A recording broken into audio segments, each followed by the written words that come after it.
O Céu e o Inferno, capítulo 8, segunda parte, Anna Bitter. Na parte das expiações terrestres, vem sempre trazendo para a gente situações de dor, seja para um filho, para uma mãe, e na realidade é para a família. E aqui um pai faz então o seu relato, o seu desabafo sobre a condição da sua filha Anna Bitter. A perda de um filho adorado é motivo de acerbo pesar. Ver, porém, o filho único, alvo de todas as esperanças, depositário de todas as afeições, definhar a olhos vistos e sem sofrimento, por causas desconhecidas, por um desses caprichos da natureza que zombam da ciência.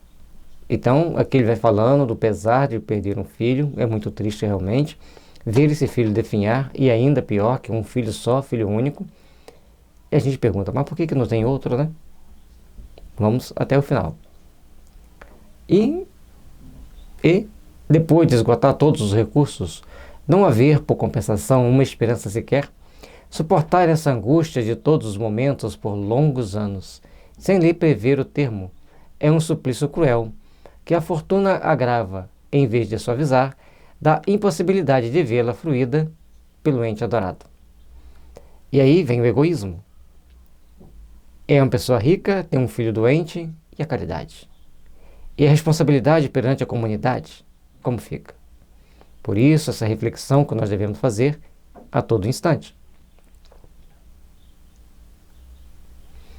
Esta era a situação do pai de Anna Bitter, que, por isso, se entregou a um instinto, íntimo desespero. O caráter se lhe exasperava ante tal espetáculo. A cortar-lhe o coração e cujas consequências não poderia deixar de ser fatais, ainda que indeterminadas. Um amigo da família, adepto do espiritismo, julgou dever interrogar a respeito o seu protetor espiritual e obteve a seguinte resposta. Então, o pai dessa menina, do desespero, do coração cortado, mas ele tinha um amigo que era espírita e resolveu perguntar ao mentor espiritual: muito desejo explicar-te o caso que ora te preocupa, mesmo porque sei que a mim não recorres por curiosidade indiscreta, mas pelo interesse que te merece aquela pobre criança. E ainda porque, crente na justiça divina, tu só terás a ganhar com isso. Olha, para a gente obter uma resposta dos espíritos, veja bem, não é por mera curiosidade, é o interesse de ajudar a criança, e é também porque ele crê na justiça divina. Ele entende a justiça divina. Quando a gente olha para uma criança com paralisia cerebral, atrofiando-se dia após dia, a gente então começa a compreender que as coisas são mais complexas, são mais delicadas. E nós precisamos então começar a enxergar por outros olhos, por outros caminhos, por outros mecanismos. Todos os que acarretam sobre si a justiça do Senhor devem curvar a fronte sem maldição nem revoltas, porque não há castigo sem causa. Se a justiça se abate sobre alguém, siga o caminho sem revolta, com fé, com esperança, com responsabilidade por si mesmo, para poder então crescer e angariar as forças necessárias ao processo evolutivo que empreende. A pobre criança, cuja sentença de morte foi suspensa por Deus, em breve deverá regressar ao nosso meio, visto como mereceu a divina compaixão. Quanto ao seu pai, esse homem infeliz tem de ser punido na sua única feição mundana, visto haver zombado da confiança e dos sentimentos de quantos o rodeiam.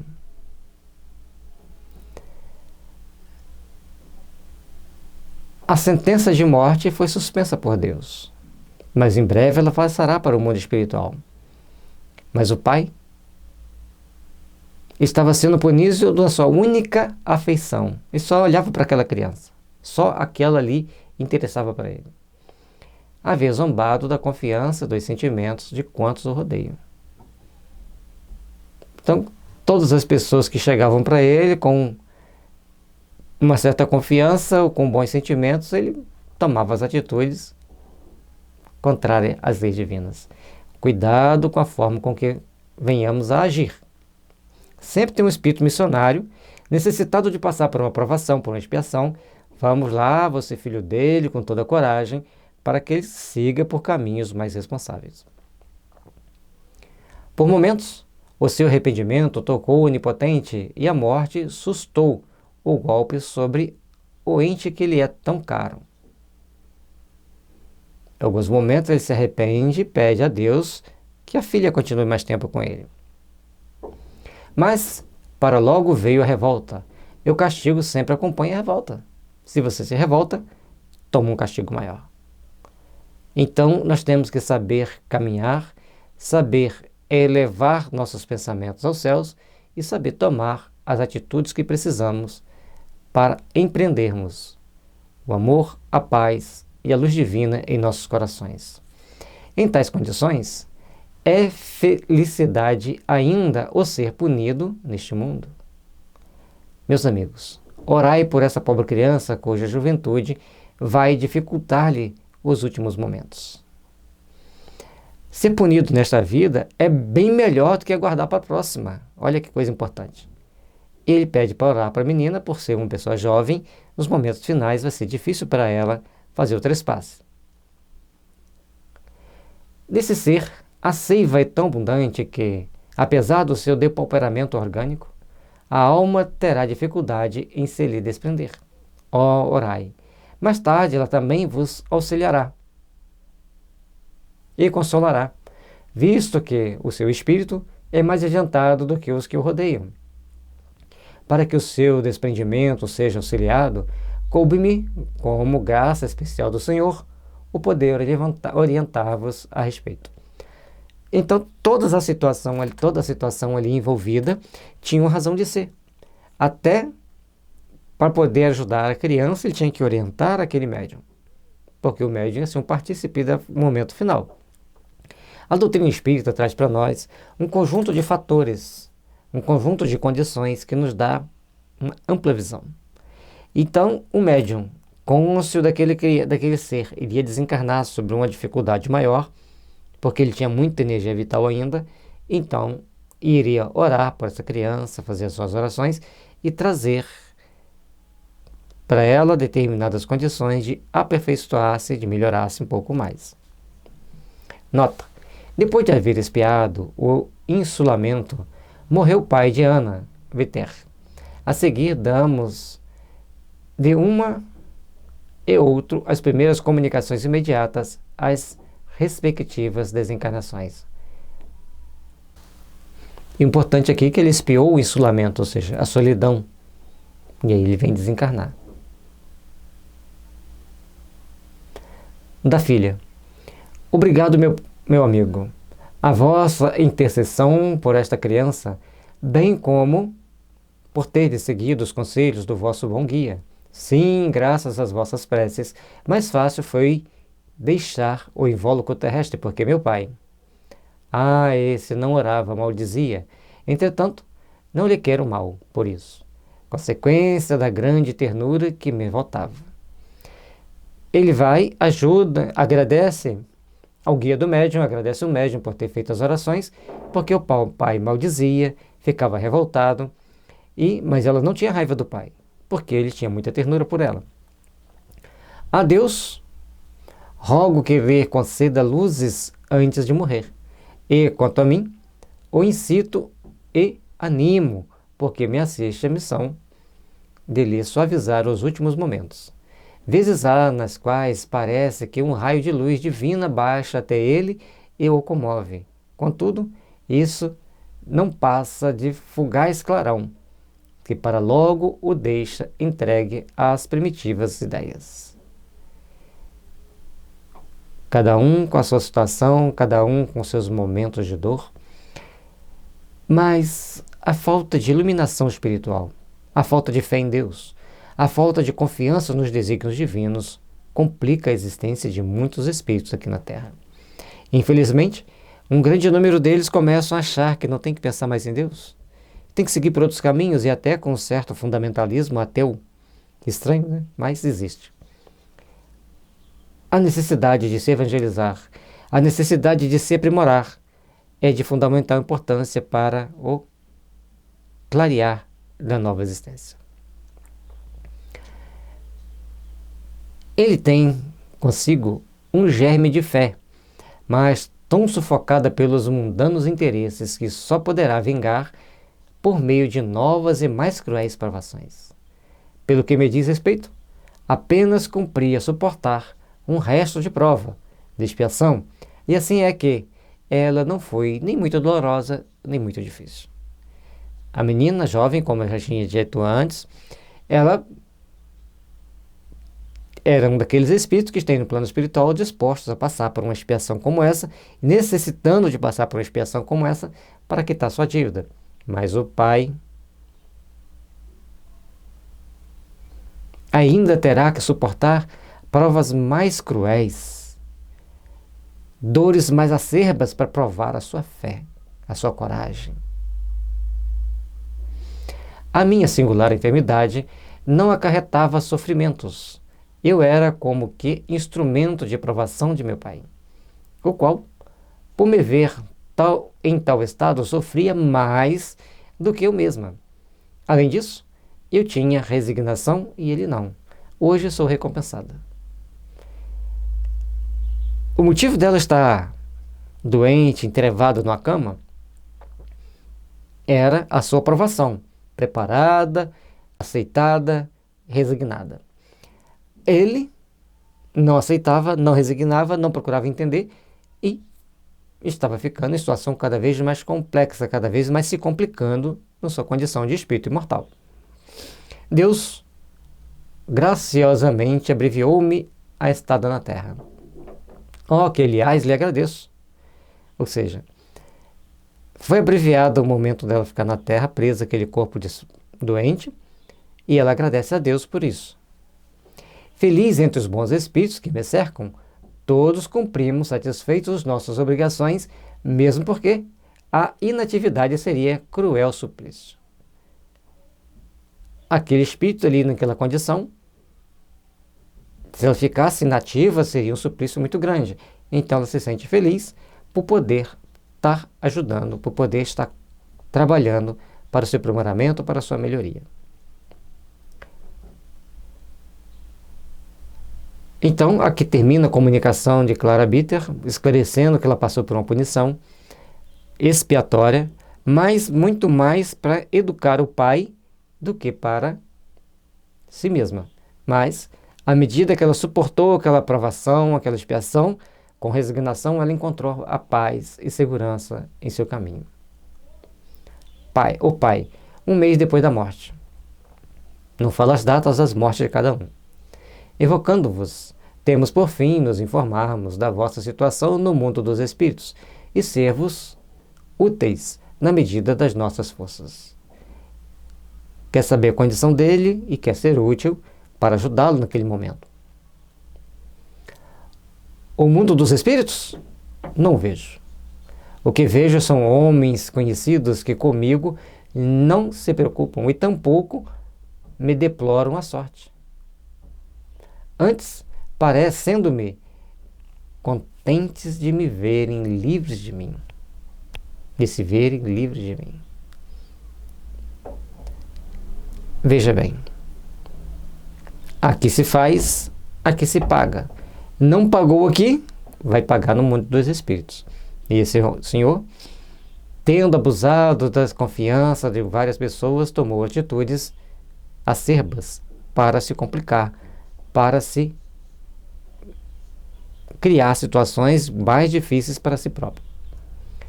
Mas fazeis uma ideia exata da vossa condição? Perfeitamente. Por algum tempo julguei-me ainda no vosso mundo, mas hoje sei muito bem que não mais lhe pertenço. Então, no primeiro momento ele estava achando que estava encarnado, mas viu que já tinha desencarnado, vendo pessoas que o deploravam e se sentiam contentes de estar livre dele. Essa situação, e ele consta de ser espírito e que ninguém quer saber dele. Por que então não podeis divisar outros espíritos que vos rodeiam? Ignoro-o, conquanto tudo esteja bem claro em torno de mim. Ainda não viste a vossa filha? Ou seja, ele ignora que existem aqueles outros espíritos. Embora esteja vendo um lugar claro, está vendo tudo em torno dele, mas ele não sabe que existem os outros espíritos. E ainda não viste vossa filha? Não. Ela está morta. Procuro-a. Chamo por ela inutilmente. Que vácuo horrível que a sua morte me deixou na terra. Morrendo, julgava encontrá-la, mas nada. Há o insulamento sempre e sempre. Ninguém que me dirija uma palavra de consolação e de esperança. Adeus, vou procurar minha filha. O desespero dele para encontrar a filha que estava ali do lado dele, mas ele não conseguia vê-la porque ele só tinha o olhar para ela. Ele não queria saber que os outros também tinham filhos. Ele não queria saber que os outros existem. Condição muito comum no nosso mundo. E tão perigosa para o mundo dos espíritos, porque quando chega lá, você vai deparar com a realidade nua e crua da sua responsabilidade frente à vida e frente a você mesmo e frente à sociedade que você está. E se você não fez nada pela sociedade, ninguém quer olhar para você. O guia do médium. Este homem não era ateu nem materialista, mas daqueles que creem vagamente sem se preocuparem de Deus e do futuro. Empolgados como são pelos interesses terrenos. Profundamente egoísta, tudo sacrificaria para salvar a filha, mas também, sem o mínimo escrúpulo, sacrificaria os interesses de terceiros em seu proveito pessoal. Cuidado. Profundamente egoísta, tudo sacrificaria para salvar a filha, mas também, sem o mínimo escrúpulo, sacrificaria os interesses de terceiros em seu proveito pessoal. Como nós estamos agindo e interagindo com o mundo? Como nós estamos agindo e interagindo com a sociedade em torno de nós? Trabalhemos, pois, nossos conceitos. Trabalhemos, pois, nossos ideais. E procuremos realizar da melhor forma possível, com a força do amor que deve existir em nós, para termos paz, segurança e resignação ao longo da nossa caminhada. Se soubermos aproveitar bem as nossas oportunidades, se soubermos criar bem as condições de nos melhorarmos e principalmente sermos solidários, já é um grande passo. Entendam, meus irmãos, minhas irmãs, a solidariedade e o respeito pelos nossos semelhantes é o ponto crucial para encontrarmos a paz e a harmonia em nossa alma após o trespasse. Aqui conseguimos enganar as pessoas, conseguimos tomar atitudes trapaceiras, mas no mundo dos espíritos, a nossa consciência mais aguçada vai nos cobrar. A nossa consciência mais aguçada vai fazer com que tomemos obrigatoriamente consciência dos nossos atos e nos responsabilizemos por eles, às vezes, imediatamente. A doutrina espírita é esse farol, é o cântaro de luz da alma, que nos impulsiona e que nos dá a oportunidade de nos ver e procurarmos encontrar a paz e harmonia em nossa caminhada. Por ninguém se interessava além da sua filha. Deus o puniu da forma como o viste, arrebatando-lhe da terra a consolação única, e como ele se não arrependesse, o sequestro subsiste no mundo espiritual.